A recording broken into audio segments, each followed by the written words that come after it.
നമസ്കാരം. എത്രയൊക്കെ വിരോധമുണ്ടായാലും, എന്തൊക്കെ രാഷ്ട്രീയ വിരോധങ്ങൾ ഉണ്ടായാലും, രാഷ്ട്രീയ എതിരാളികളാണെങ്കിൽ നരേന്ദ്രമോദി എന്ന പ്രധാനമന്ത്രിയെ തീർച്ചയായിട്ടും അംഗീകരിക്കും. അത് അംഗീകരിക്കാതിരിക്കാൻ മാർഗമില്ല.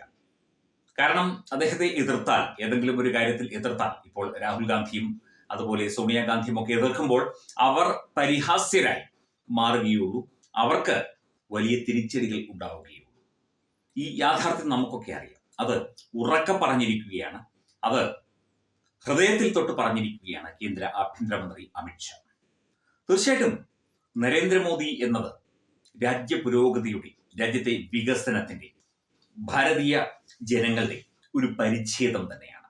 സാധാരണക്കാരനായി ജനിച്ച് സാധാരണക്കാരനായി വളർന്ന് രാജ്യത്തിന്റെ പരമാധികാരത്തിലേക്ക് ജനങ്ങളുടെ പിന്തുണയോടെ എത്തിയ ആ മനുഷ്യനെ വെറുക്കാൻ ആരെ കൊണ്ടും കഴിയില്ല. ആ യാഥാർത്ഥ്യമാണ് ആഭ്യന്തരമന്ത്രി അമിത്ഷാ പങ്കുവച്ചത്. അദ്ദേഹം അതിന് അക്കമിട്ട് കാരണങ്ങൾ നിരത്തി. 2014 മുതൽ ഈ 10 വർഷത്തെ കാര്യങ്ങളൊക്കെ തന്നെ വിശദീകരിച്ചുകൊണ്ട് ആ മനുഷ്യനെതിരെ ഒരു അഴിമതി ആരോപണം പോലും ഉന്നയിക്കാൻ ഇവിടെ എതിരാളികൾക്ക് കഴിഞ്ഞില്ല. പിന്നെ ഈ രാഹുൽ ഗാന്ധിയൊക്കെ പറയുന്ന വിഡ്ഢിത്തങ്ങളും പൊട്ടത്തരങ്ങളും ഹിന്ദുത്വ രാഷ്ട്രീയവാദവും ഒക്കെ ജനങ്ങൾ പണ്ടേയെടുത്ത് കാറ്റിൽ കളഞ്ഞതാണ് എന്ന കാര്യവും അമിത്ഷാ ഓർമ്മിപ്പിച്ചു. അദ്ദേഹത്തോടൊപ്പം ജോലി ചെയ്യാൻ സാധിച്ചത്, രാജ്യത്തിന് വേണ്ടി പ്രവർത്തിക്കാൻ സാധിച്ചത് ഒരു ഭാഗ്യമായി, ഒരു പുണ്യമായി, ഒരു നിയോഗമായി കൂടി അദ്ദേഹം വിശദീകരിക്കുകയും ചെയ്തു. ഇപ്പോൾ പ്രധാനമന്ത്രി നരേന്ദ്രമോദിയെ വാനോളം പുകഴ്ത്തിക്കൊണ്ടാണ് അമിത്ഷാ രംഗത്ത് വന്നിരിക്കുന്നത്. കഴിഞ്ഞ 10 വർഷത്തെ മോദിയുടെ ഭരണ നേട്ടം സുവർണ ലിപികളാൽ ഇന്ത്യൻ ചരിത്രത്തിൽ, ഇന്ത്യൻ ജനാധിപത്യത്തിൽ എഴുതപ്പെട്ടിരിക്കുകയാണ് എന്നാണ് അമിത്ഷാ പറഞ്ഞത്. കടുത്ത വിമർശകർ പോലും അദ്ദേഹത്തിന്റെ ഭരണ നേട്ടങ്ങളെ പുകഴ്ത്തുന്നു, അദ്ദേഹത്തോടൊപ്പം നിൽക്കുന്നു എന്ന യാഥാർത്ഥ്യം കൂടി അമിത്ഷാ പങ്കുവെക്കുകയുണ്ടായി. രാജ്യത്തിന്റെ ഭരണകർത്താവ് എന്നാൽ രാജ്യത്തിന്റെ ജനങ്ങളുടെ ഭാഗമാണ്. അവർക്കൊപ്പം നിന്ന് പ്രവർത്തിക്കേണ്ട വ്യക്തിയാണ്. അവരുടെ തന്നെ ജീവിതത്തിന്റെ ഏറ്റവും പ്രധാനപ്പെട്ട ഘടകമാണ് രാജ്യത്തെ ഭരണ സംവിധാനം അല്ലെങ്കിൽ ഭരണകർത്താവ് എന്ന് തെളിയിച്ച, ജനങ്ങളെ ബോധ്യപ്പെടുത്തിയ, ലോകത്തെ തന്നെ ബോധ്യപ്പെടുത്തിയ നേതാവാണ് നരേന്ദ്ര ദാമോദർ ദാസ് മോദി എന്ന ഇന്ത്യയുടെ പ്രധാന സേവകൻ. മോദി സർക്കാരിന്റെ അവസാന 10 വർഷങ്ങൾ ഒരു പുതിയ യുഗത്തിന്റെ തുടക്കമായിരുന്നു. കടുത്ത വിമർശകർക്ക് പോലും അദ്ദേഹത്തിന്റെ കഴിഞ്ഞ വർഷങ്ങളിലെ ഭരണത്തെക്കുറിച്ച് ഒന്നും പറയാനില്ല. രാജ്യം യഥാർത്ഥത്തിൽ സ്വാതന്ത്ര്യം നേടിയത് 2014 വർഷം മുതലാണ്. നരേന്ദ്രമോദി ആദ്യമായി അധികാരത്തിൽ ഏറിയ സമയം മുതൽ തന്നെയാണ്. 10 വർഷത്തെ ഭരണത്തിലൂടെ മോദി സർക്കാർ ഗാർഡിയൻ പത്രത്തിലെ ലേഖനം സത്യമാണെന്ന് തെളിയിച്ചു. ഗാർഡിയൻ പത്രത്തിൽ വ്യക്തമായി തന്നെ ഈ ഒരു ഭരണ നേട്ടത്തെക്കുറിച്ചൊക്കെ തന്നെ പ്രതിപാദിച്ചുകൊണ്ട് ഒരു ലേഖനം ഉണ്ടായിരുന്നു. മോദി ഗുജറാത്തിന്റെ മുഖ്യമന്ത്രിയായിരുന്നപ്പോൾ വിപ്ലവകരമായ മാറ്റങ്ങൾ കൊണ്ടുവന്നു. 15 രാജ്യങ്ങളിൽ നിന്ന് ഏറ്റവും ഉയർന്ന സിവിലിയൻ ബഹുമതി ലഭിച്ച മറ്റൊരു ഇന്ത്യൻ നേതാവ് ഇതിനു മുൻപ് ഉണ്ടായിട്ടേയില്ല. പലരും പണം കൊടുത്ത് അവാർഡുകളും പുരസ്കാരങ്ങളും വാങ്ങുന്ന ഈ കാലഘട്ടത്തിൽ ലോകം നരേന്ദ്രമോദി എന്ന വ്യക്തിയെ അംഗീകരിച്ചു. ചന്ദ്രന്റെ ദക്ഷിണ ധ്രുവത്തിന് ശിവശക്തി പോയിന്റ് എന്ന് പേരിട്ടതിന് ശേഷം ആഗോളതലത്തിൽ ശിവശക്തിക്കായി ഇന്റർനെറ്റിൽ 1 കോടിയിലധികം പേർ തിരഞ്ഞു.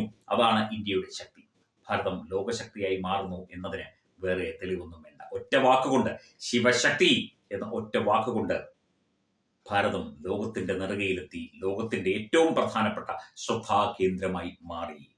3 പതിറ്റാണ്ടുകൾക്ക് ശേഷം സ്ഥിരതയുള്ള ഒരു സർക്കാർ അധികാരത്തിൽ വന്നു. രാജ്യത്തിന്റെ സംസ്കാരവും പാരമ്പര്യവും സംരക്ഷിച്ചുകൊണ്ട് ആ സർക്കാർ യാത്ര തുടരുകയാണ്. കോവിഡ് പ്രതിരോധം, വാക്സിൻ വിതരണം ഒക്കെ തന്നെ ലോകൈകമായ ശ്രദ്ധയാണ് പിടിച്ചുപറ്റിയത്.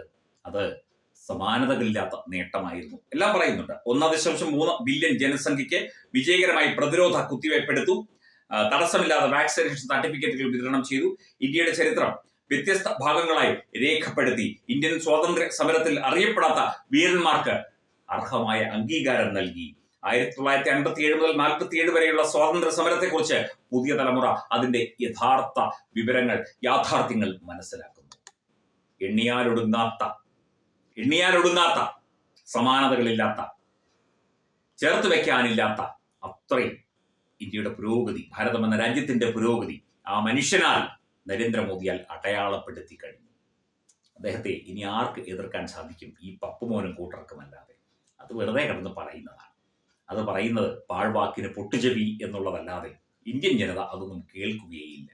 രാജ്യത്തിന് വേണ്ടി, രാജ്യത്തെ ജനങ്ങൾക്ക് വേണ്ടി ജീവിക്കുന്ന ഒരു പ്രധാനമന്ത്രിയാണ് നരേന്ദ്രമോദി എന്ന് ആർക്കും പറഞ്ഞു കൊടുക്കേണ്ട യാതൊരു ആവശ്യവുമില്ല. Edubix online executive education, focus physiotherapy centre Pattom, Unnath engineering Gujarat, തീർത്ഥയാത്ര .com, അയൺ ബിൽഡ് ഗുജറാത്ത്.